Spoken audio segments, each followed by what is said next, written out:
ask you what you look for in a partner or a friend, your mind probably jumps to the obvious things. You might say, I like someone who is tall, or I love a person with kind green eyes, or perhaps you value a specific sense of humor. These are the surface level preferences that we are all aware of.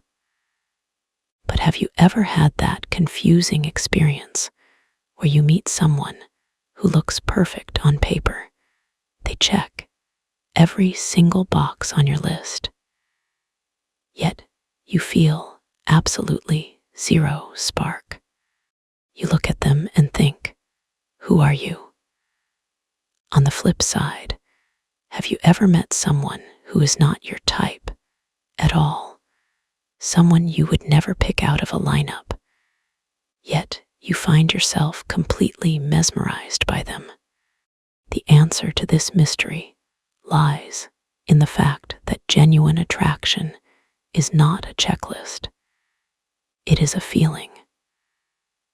Psychological research suggests that deep attraction is based on a trifecta of subconscious assessments.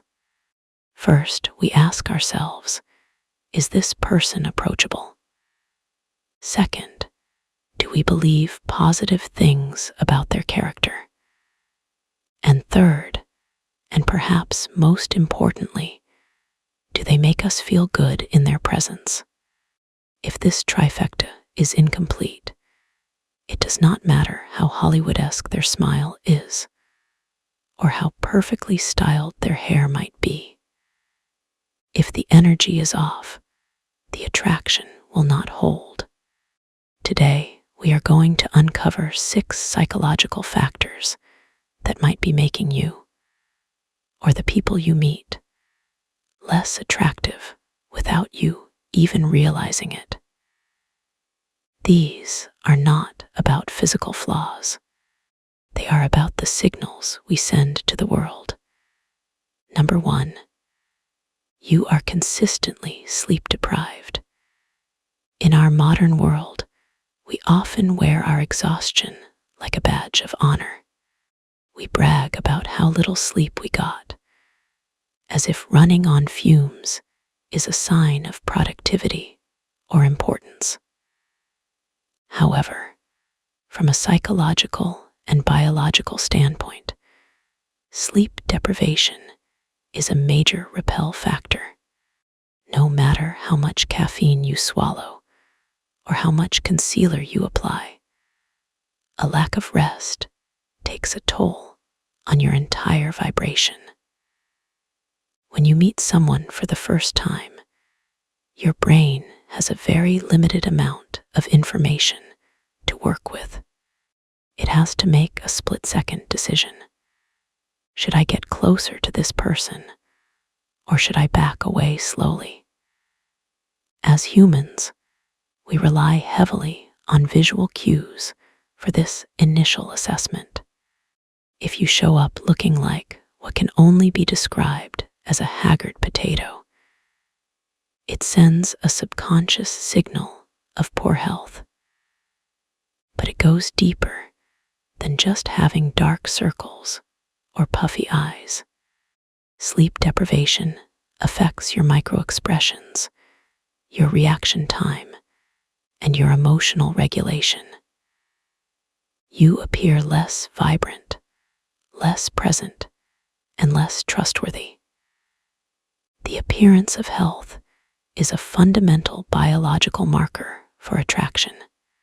When you are well rested, you radiate a glow that no makeup can mimic. You signal to the world that you take care of yourself, and that self-respect is incredibly magnetic. So, prioritizing your sleep is not just good for your brain, it is essential for your love life. Number 2, let us talk about body smell, but not in the way you might think. We all know that hygiene is important, and smelling like a gym locker is generally a bad idea. Fabio is one thing, and there are plenty of soaps and deodorants to handle the basics. But there is a deeper, more primal scent that goes beyond hygiene, and it comes from your DNA. We have something in our bodies called the major histocompatibility complex, or MHC for short. This might sound like a boring science term, but it is actually fascinating. These are a group of genes that code for your immune system, and believe it or not, they influence your natural body odor. This is the scent that lingers on your skin even after you have showered. Studies have found that we are subconsciously attracted to people who have an MHC composition that is dissimilar to our own. Why? Because nature is clever. If you pair up with someone who has a different immune system than you, any potential children you have will possess a wider variety of genes, leading to a stronger immune system. This means that bathing yourself in expensive cologne or perfume does not actually mask the truth. If your chemistry does not align with someone else's, they will feel it. It is not that you smell bad. It is just that you do not smell right to them. This is a beautiful reminder that rejection is often not personal. Sometimes it is just biology doing its job to find the best possible match for you. Number 3, an excessive focus on physical appearance. Now, please do not get me wrong. We are all into looking good and feeling good. Self-expression through fashion, grooming, and style is a wonderful way to honor yourself. You do you, and you should love yourself for it. However, there is a distinct line between taking pride in your appearance and being obsessed with it. We have all met that person who seems to be constantly checking their reflection in every shop window, every spoon, and every phone screen. Sure, initial encounters are strongly influenced by physical attractiveness. We are visual creatures, and we like looking at beautiful things. But that initial intrigue is fleeting. It is like a match that flares up bright and hot, but burns out in seconds if there is no wood to sustain the fire. No matter how much of a hottie someone appears to be, if all they care about is their self-image, it becomes a repulsive factor very quickly. Why is this so unattractive? Because it signals a lack of depth. It tells the other person that there is no room for them in the relationship because the space is already filled by your ego. True attraction requires substance. We need to feel that there is a soul behind the eyes, a mind that is curious about the world, and a heart that is open to others. If all we are getting is air, a pretty shell with nothing inside, we eventually get bored and move on. Real beauty radiates from the inside out, and it is rooted in character, kindness, and authenticity, not just in a perfect jawline or a designer outfit. Number 4, not being humble. Let us imagine a scenario. You achieve a massive win at work, or perhaps you finish a creative project you have been working on for months. How do you talk about it?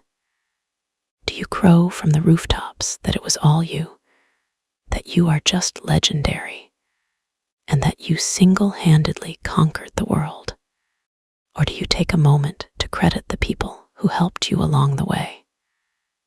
Do you mention your friends who supported you, the teachers who guided you, your family who cheered you on, or maybe even that one cashier who stayed 5 minutes late just to make sure you could get some food after a long night of work? Humility, which psychologists define as having a modest view of oneself, was found to be a key factor in not only starting, but maintaining romantic relationships. In multiple studies, partners who scored higher on humility scales were rated as significantly more attractive than arrogant ones. There is something incredibly safe and inviting about a humble person. Arrogance creates a wall. It says, "I am better than you." Humility builds a bridge. It says, "I am human just like you." Although we all like to contribute to the good of the cause and be recognized for our efforts, we recoil when someone tries to usurp all the glory.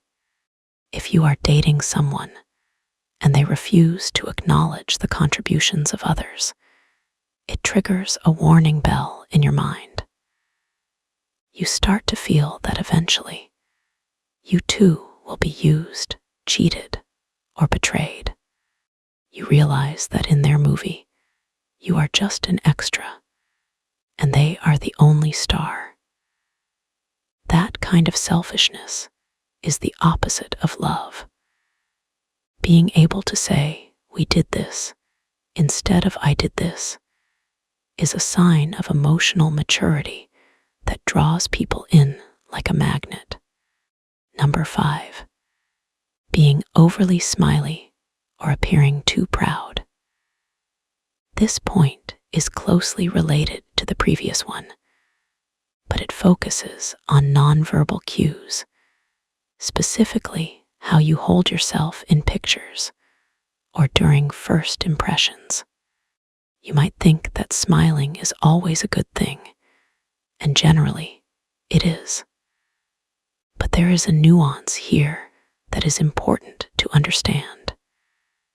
If you look at a photo of someone and they look pompous, puffed out, and arrogant, or if their smile seems forced and overly eager, it gives off a vibe of inauthenticity. We have evolved to be very good at spotting fake emotions.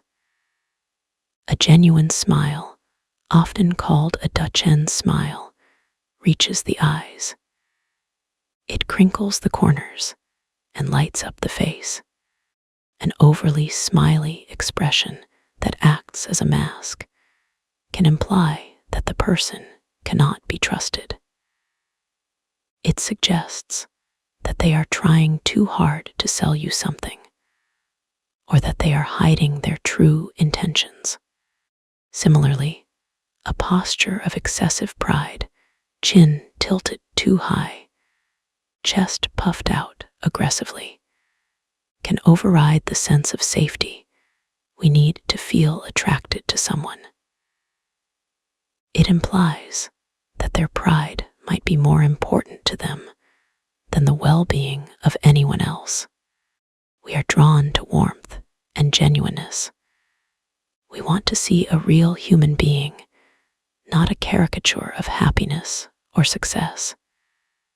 So, when you are meeting someone new, try to relax. Let your face reflect your true feelings. A small, genuine half-smile is often infinitely more attractive than a wide, frozen grin that does not reach your soul. Number 6, contractive body language. Finally, let us talk about the physical space you occupy. Turtles are undeniably cute creatures, but that is because they are turtles. You are a human being, and you should not try to turtle yourself. Contractive body language refers to the habit of making yourself small, hunching your shoulders, crossing your arms tightly across your chest, keeping your legs crossed and tucked in, and generally collapsing inward. A study conducted between several universities found a direct correlation between body posture and desirability. People became significantly more attractive to others when their posture was expansive. This means having an open chest, uncrossed arms, a straight but relaxed back, and generally taking up space. Why does this matter so much? Because expansive body language signals openness and welcome. It says, I am comfortable in my own skin, and I am open to receiving you. On the other hand, contractive body language sends a primitive signal of defense. It says, don't come close. I am protecting myself. I am closing myself off from you. It is very difficult to feel attracted to someone who looks like they are building a fortress around their heart. It signals fear, insecurity, or disinterest. If you want to welcome people into your life, you literally have to put your body into it. Stand tall. Uncross your arms. Expose your heart center to the world. It is an act of vulnerability, yes, but it is also an act of power. It tells the world that you are ready to connect. So, where does this leave us? For a long time, society taught us that attraction was a simple equation. Physical beauty equals desirability. But as we mature and learn more about the human mind, we know now that attraction is a complex, multi-layered thing. It involves the whole person, the inside and the outside, the biology and the psychology, the flaws and the strengths. It is about how well you sleep and how you care for your energy. It is about the invisible chemistry of your immune system. It is about the depth of your character versus the vanity of your mirror. It is about the humility in your heart and the gratitude you show to others. It is about the authenticity of your smile and the openness of your posture. All of these things weave together to create your unique aura. I want to invite you to reflect on these 6 points. Which of these things have you noticed in yourself? Maybe you realized you have been closing your body off when you are nervous. Maybe you realized you have been neglecting your sleep and wondering why your dating life feels stagnant. Or perhaps you have noticed these traits in others and finally understand why you felt turned off by someone who seemed perfect on paper. Have you ever tried changing any of these behaviors? How did it work out for you? Did you notice a shift in how people responded to you when you practiced more gratitude or stood with a more open posture? I would absolutely love to see you get into some good, supportive conversation in the comments below. We are all learning and growing together, and your experiences might be the exact insight someone else needs to hear today. If you found this video helpful, or if it gave you a new perspective on attraction, we would be so humbly appreciative if you could hit that like button. It helps our channel grow and allows us to spread these messages of self-understanding to more people. And of course, if you have not already, please subscribe to Happy Aura for more content designed to help you live your most vibrant, authentic life. Thank you so much for watching, for listening, and for doing the work to understand yourself better. You are a magnetic, beautiful being, and the more you embrace your authentic self, the more you will attract the people who are truly meant for you. Catch you next time, and until then, take care of your beautiful spirit.